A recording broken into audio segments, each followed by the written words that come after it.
Hello mga kababayan, magandang gabi, magandang araw sa ating lahat, lalo na dyan sa ating mga OFW sa ibang bansa. Nandito tayo ngayon, tayo po ay mag-aabang-abang na naman tayo ng pasahero mga kapaps. Pero habang wala pang pasahero ay ano muna tayo, magkwentuhan muna tayo mga kababayan, mga kapaps.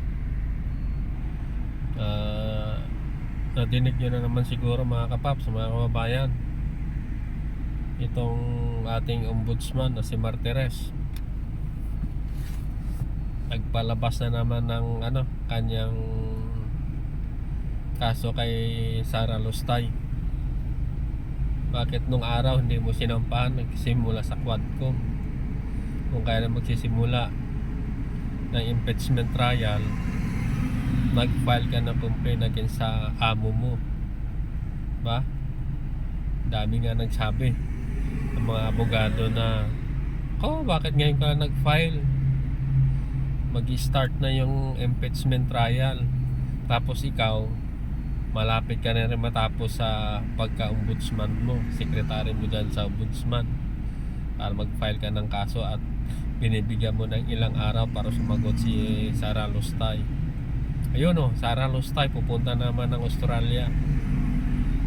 Wala na ginawa sa bayan natin kundi pasyal na lang mga kababayan.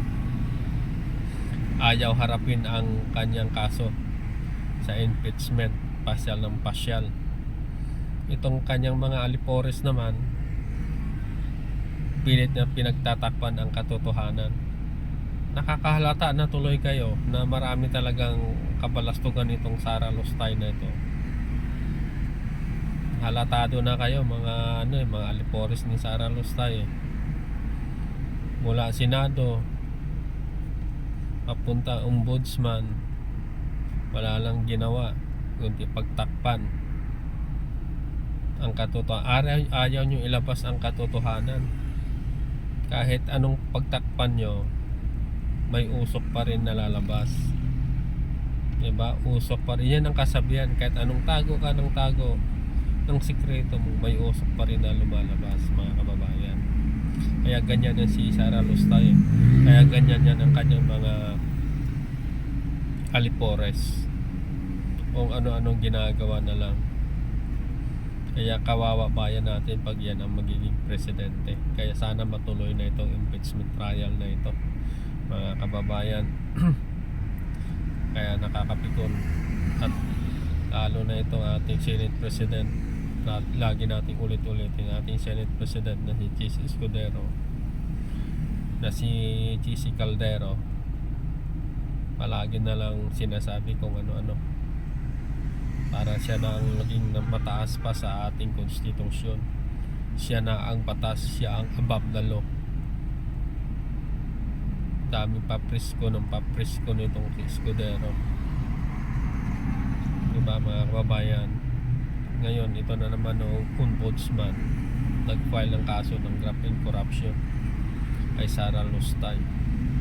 Gusto lang pagtakpan, ayaw lang ilabas sa impeachment trial ang mga ebidensya na laban sa kanila, kasi lalabas lahat, lalo na yung SALN nila, pati ang kanilang bank accounts ay lalabas. Kaya ayaw nilang buksan ang trial. Kaya nga kumuha si Sara Lustay ng 16 na abogado, pero hindi pipitsog ang abogado ang kanyang kinuha, diba? Isipin mo yan, ang daming pera, 20 to 30 million pagtanggap pa lang ng kaso niya. Paano na kung sunod-sunod na yung kaso, sunod-sunod ng hearing sa Senado sa kanyang impeachment trial mga kababayan, na sa dami ng pera, saan kaya nang galing pera niya? Para hindi na uubos sa kanilang pera mga kababayan. Hindi naman natin nabalitaan kung ano kanilang mga negosyo, mga businesses sa Davao. Ganun pa sila kayaman talaga, bilyones ng kanilang pera. Saan ang galing? Yun nga lang, yung kay Pulong na 51 billion in 3 years, 51 billion ang ibinigay sa kanya ng kamera. ng presidente pa ang kanilang ama. Grabe mga kababayan. Kaya kawawa ang bayan natin, mga kababayan. Dami nilang drama sa impeachment trial. Dami nilang scapegoat kung ano-ano mga pinagsasabi nila. Ginagawa nila ang taong bayan na walang alam. Ginagawa nila ang taong bayan na magiging bobo. At ito pa ang kanilang sa Senate na naman mga kababayan. Ito si Tonggol o Tungol. Pero kung di yan, Dungol. Sa Ilonggo, Dungol. Tungol. Sa kanyang statement, parang gusto niya i-dismiss. Gusto nilang i-dismiss ang impeachment trial ni Sara Lustay. Hindi pa nga na-imbestigahan. Talagang halatado, takot na takot sila mga kababayan.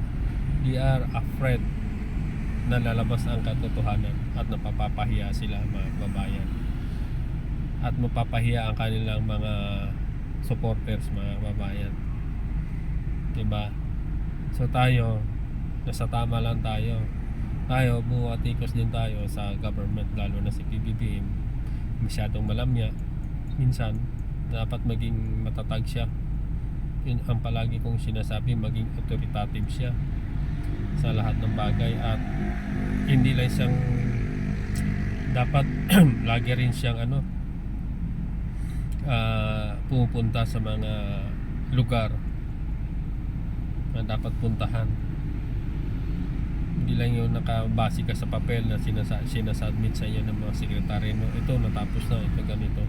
So ganun ang nangyari sa kay PBBM, kaya hindi nalalaman ng tao ang mga ginagawa ng ating government. So sana maging maayos na lahat sa kanyang pamumuno na 3 years na lang. Kaya Mr. President, PBBM, be strong, be firm in your decision like your father. Diba? Pero balik tayo dito mga kababayan sa kay Sara Lustay.